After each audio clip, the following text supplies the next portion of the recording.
কর্মচারীদের সপ্তম অষ্টম পে কমিশন 50,000 চাকরির শূন্যপদ পূরণ নিয়ে বক্তব্য রাখছেন প্রাক্তন মুখ্যমন্ত্রী মানিক সরকার।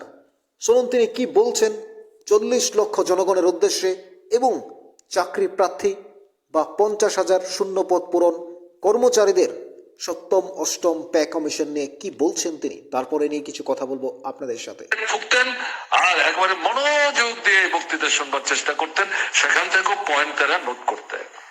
আর কি বলেছেন, এবার পদ্ধতি আমাদের ছাপ দিতে হবে, দেখি কি হয়। নিজের পরিবারকে বিভ্রান্ত করার চেষ্টা করেছেন, সবাইকে করতে পেরেছেন, ঘটনা তা না। তাহলে মন্ত্রিসভা গঠনের পর 7 সেন্ট্রাল পে কমিশন আজও তো কার্যকরী করলো না। 8 সেন্ট্রাল পে কমিশন তার কাজ শুরু করে দিয়েছে। এখন কর্মচারীরা নিজেরাই বুঝতে পারছেন, নিজেদের পায়ে নিজেরা কুড়ুল মেরেছে। দিতে পারছেন না এখনো, চেষ্টা দিয়ে এখনো জমা আছে। 3-4 বছরে একবার দিয়ে দেয়। আপনাদের মধ্যে শিক্ষক কারণে কর্মচারী কেউ কেউ প্রতিনিধিদের মধ্যে আছেন, আপনারা নিজেরাই বুঝতে পারছেন। হয়তো চাকরি থেকে অব্যাহতি নিয়েছেন, পেনশনভোগী সাধারণ কর্মচারী যদি দিয়ে না পায়, আপনারা পেনশনভোগী যারা তারা তো পাবেন না, পাচ্ছেন না তো। তাহলে কি হলো, এই কথাই তো আমরা বোঝাবার চেষ্টা করেছি। আরেকটা কি প্রতিশ্রুতি ছিল, তারা হিসাব বের করেছিল ত্রিপুরায় বামফ্রন্ট সরকারের সময় নাকি 50,000-এর বেশি পদ শূন্য পড়ে আছে। আমরা জবাব দেওয়ার চেষ্টা করেছি। মিথ্যে কথা বলছেন, অসত্য কথা বলছেন, প্রধানমন্ত্রী কি করে এগুলো বলছেন। তখন অমিত শাহ আমাদের কাছে তত গুরুত্বের বিষয় ছিল, তিনি ছিলেন তাদের দলের সর্বভারতীয় সভাপতি। তিনিও বলতেন, অন্যরাও বলতেন। আমরা প্রধানমন্ত্রীকেই তার বক্তব্যটাকে সামনে এনে বলবার চেষ্টা করেছি। কোথেকে পেলেন আপনার এই 50,000 শূন্য পদ? আমাদের সরকার প্রতি বছর 2 বার করে অর্থ দপ্তরের সহযোগিতা নিয়ে মন্ত্রিসভায় বসে পর্যালোচনা করে দেখতেন কত শূন্য পদ আছে এবং তার মধ্যে তফসিলি কত, মানে রিজার্ভ কত, আনরিজার্ভ কত, কোন স্তরের কত, উচ্চ পর্যায় থেকে শুরু করে এ ক্যাটাগরি থেকে একেবারে ডি ক্যাটাগরি পর্যন্ত। এবং এর ভিত্তিতে আমরা প্রতিনিয়তই আলোচনা করে অর্থ দপ্তরের সাহায্য নিয়ে সবাইকে একসাথে হয়তো আমরা সেই শূন্য পদগুলি পূরণ করার ক্ষেত্রে সেই বছরই হয়তো চাকরিতে নিতে পারতাম না, কিন্তু পর্যায়ক্রমে অগ্রাধিকারের ভিত্তিতে সরকার চালাতে হবে। নতুন নতুন দপ্তর তৈরি হচ্ছে, কারণ নতুন নতুন প্রকল্প আমরা হাতে নিচ্ছি। পুরনো দপ্তর দিয়ে চলবে না, নতুন দৃষ্টিভঙ্গি, হয়তো নতুন কর্মচারী চাই, নতুন অফিসার চাই, এটাও আমাদের করতে হচ্ছে। সঙ্গে সঙ্গে শূন্য পদ পূরণ করতে হচ্ছে, সেগুলো আমরা পূরণ করে চলছিলাম। সর্বশেষ যে হিসেব ছিল আমাদের 17 সালে, সেটা ছিল 16 থেকে 17,000 শূন্য পদ। আমরা মাঠে দাঁড়িয়ে বলেছি, কোথেকে আপনারা 50,000 আনলেন? এটা 16 থেকে 17,000, এবং এটাও প্রতিনিয়ত আমরা পূরণ করে যাওয়ার চেষ্টা করছি। যখন আমরা জবাব চাইছিলাম তখন তারা বলছে হিসেব আমাদের হাতে আছে।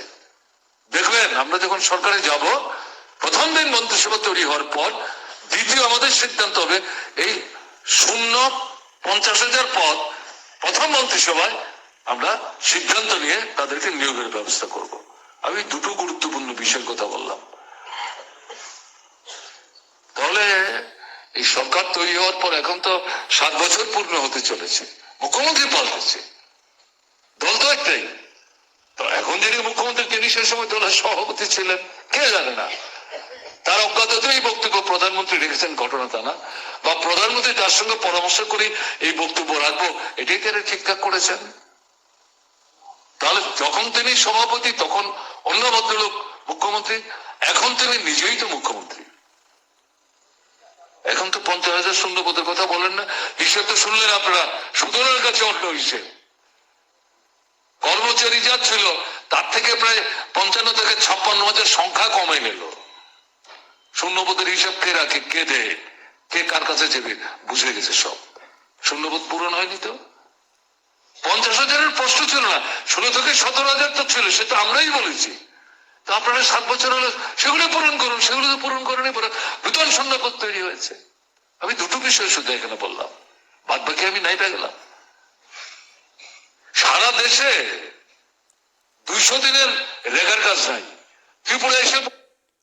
শুনলেন প্রাক্তন মুখ্যমন্ত্রীর এই বক্তব্য।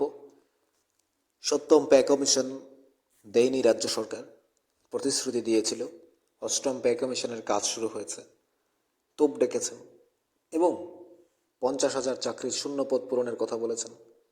বামফ্রন্টের সময় 16-17 হাজার ছিল, কিন্তু প্রধানমন্ত্রী, স্বরাষ্ট্রমন্ত্রী, মুখ্যমন্ত্রী তারা মিথ্যা কথা বলেছেন। প্রাক্তন মুখ্যমন্ত্রীর ভাষা কি বলবেন আপনারা? প্রাক্তন মুখ্যমন্ত্রী বক্তব্য তুলে ধরেছেন।